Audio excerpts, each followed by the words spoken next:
On the issue of ancestral curses, this is what I have to say. But before I answer that question, I want to ask my people, will you raise a child up and end up cursing the child or cursing your grandchildren? Igbos have a say, nwa ga-aka nna or nwa kalụ nna, which is the child must be greater than the father. So why would us that believe that our children ought to be greater than us end up cursing our children for us to be greater than our children? Does it make any sense? This is to tell you that the idea of ancestral curse, your ancestors being your problem or cursing you, is a big myth. There is a secret which I want to leak today, which the so-called religionist movement don't want you to know, because they know if you realize this reality, if you realize this truth, you turn your back against them. There's a reason why you are an Igbo person. There's a reason why you are born into Mwako family, into Okafo family. The problem we have is this, and this is the problem that they tell is ancestral curses. We as a people, we in this generation, we don't study the spiritual foundation of where we are coming from. For instance, if you are from a certain community or a certain village, there are some things that you don't do. Now, when you do those things, you face problems, and then you go to your pastor, to your seer, they will tell you that where you are from is your problem. Then even most of us, we run away from the village. For instance, if you are from a community that don't eat snake or monkey, and you end up killing a monkey or eating one, you're going to start having problems in your businesses.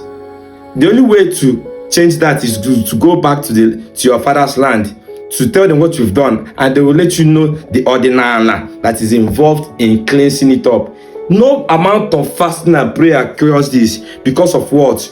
The bloodline of your ancestors running you. There's a reason why your ancestors made it that way. Now your seer will tell you, see a situation, or your pastor will say a situation that this needs coming from this guy's father's house. They will engage you in casting and binding your ancestors. Instead of telling you to go and study the spiritual foundation of where you are from. That is the problem. We have failed at studying the spiritual foundation of where we are from, and now we now automatically believe that no. Before any man tells you about ancestral curse or that your ancestors are your problem, please go and study the spiritual foundation of your place. There are some people that, as a woman, if you have, for instance, some communities in Osoka, if you cheat on your husband will fall sick. In them community in other states, they do it. Now, if the person is sick, they'll say, hey, what is coming from me is coming from the father's land. There are some people that the forces you came into this world with, there are some energies, there are some spirits you came into this world with. They are here to guide your steps, because we are on a journey. They are here to guide your steps in this journey called life, in this planet Earth. Now you've turned against them, or you've not been able to appease them. You've not even recognized them at all. When they start to give you issues, these issues they are giving you is for you to come back home and recognize them.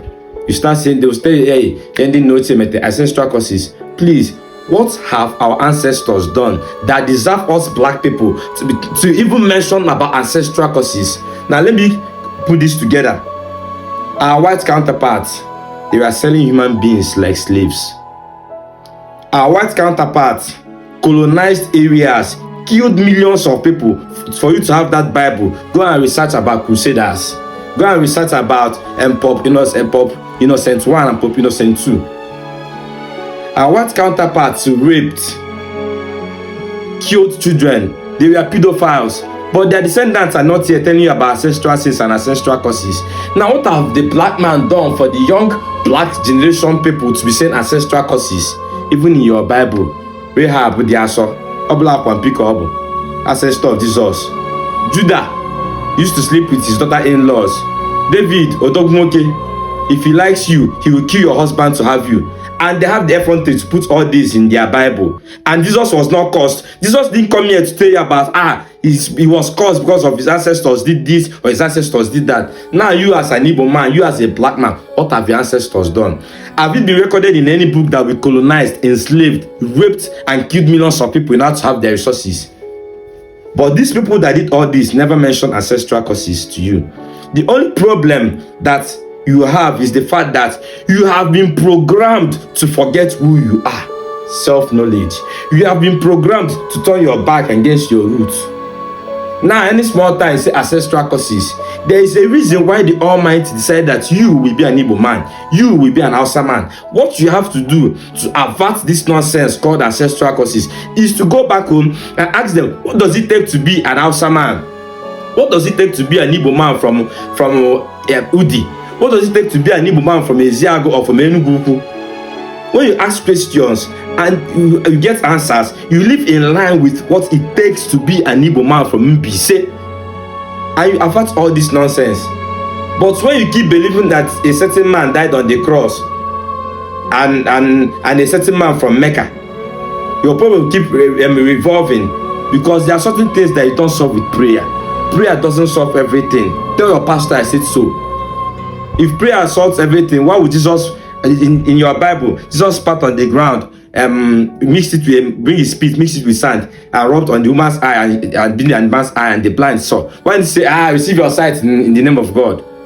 There are some certain, does it show you? There are some certain rituals you must do to succeed. And if you have failed to do those rituals to appease and to influence those that came here before you, please stop blaming your ancestors for a problem. It is your problem. It is your own lack of knowledge. Even your Bible stated it. My people perish because of lack of knowledge.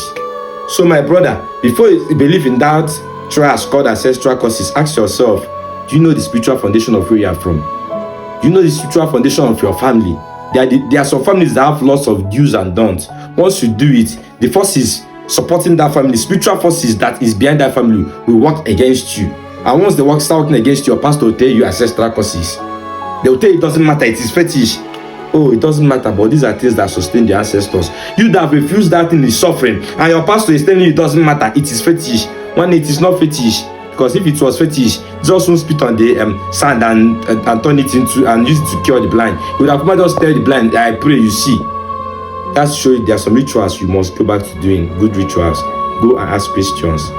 Until next time, it's your boy Snilo. Thanks for having me. Big shout out to my teacher, Onyenkuzi Ndinkuzi, Odogunke Nanando, Signboard Odinando, Mazi Dibia. I greet you, and shout out to Namen TV and every other person doing this wonderful job. Matthias Ezako and every other person doing this job to unify the Igbos and return us back to our roots. It is important that we start teaching this younger generation how to live. Thank you.